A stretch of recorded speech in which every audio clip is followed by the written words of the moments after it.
ماں کی ایک عادت خدا سے بہت ملتی ہے، دونوں ہی معاف کر دیتے ہیں۔ اللہ کے کاموں میں نہ جلدی ہوتی ہے نہ دیر، بلکہ صحیح وقت پر ہوتے ہیں۔ دنیا میں سب سے زیادہ مطمئن وہ لوگ ہیں جنہیں اپنے معاملات اللہ تعالیٰ کے سپرد کرنے کی عادت ہے۔ بہت کم ایسا ہوا ہے کہ قدر کرنے والوں کو قدر کرنے والے ہی ملتے ہوں، ورنہ قدر کرنے والوں کو ہمیشہ بے قدر لوگ ہی ملتے ہیں۔ محبت کا اصل حقدار تو تمہارا رب ہے، تم بس اس کے آگے جھکو، وہ تمہیں کسی اور کے آگے جھکنے نہیں دے گا۔ جھوٹ کو سب سے زیادہ خطرہ سوال سے ہوتا ہے، اور سچ کو ہمیشہ سوال سے دلچسپی ہوتی ہے۔ انسان کے کبھی بھی دو چہرے نہیں بولتے، ایک جو مشکل میں ساتھ دے، دوسرا جو مشکل میں چھوڑ جائے۔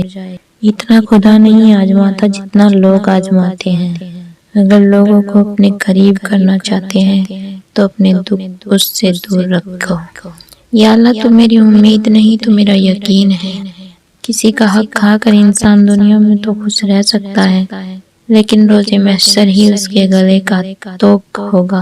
انسان زندگی میں ہارتا ہی تب ہے جب اس کے اپنے ہی منافق نکلے۔ کسی کی محتاجی بہت بڑا عذاب ہے، بس اللہ کسی پر یہ عذاب نہ ڈالے۔ دوسروں کے بارے میں اچھا گمان رکھنا بہترین عبادت ہے۔ بہت خاموشی سے ٹوٹ گیا وہ مان جو تم پر تھا۔ نبی کریم صلی اللہ علیہ وسلم نے ارشاد فرمایا، قرآن کے ذریعے اپنے دلوں کو اور گھروں کو آباد کیا کرو۔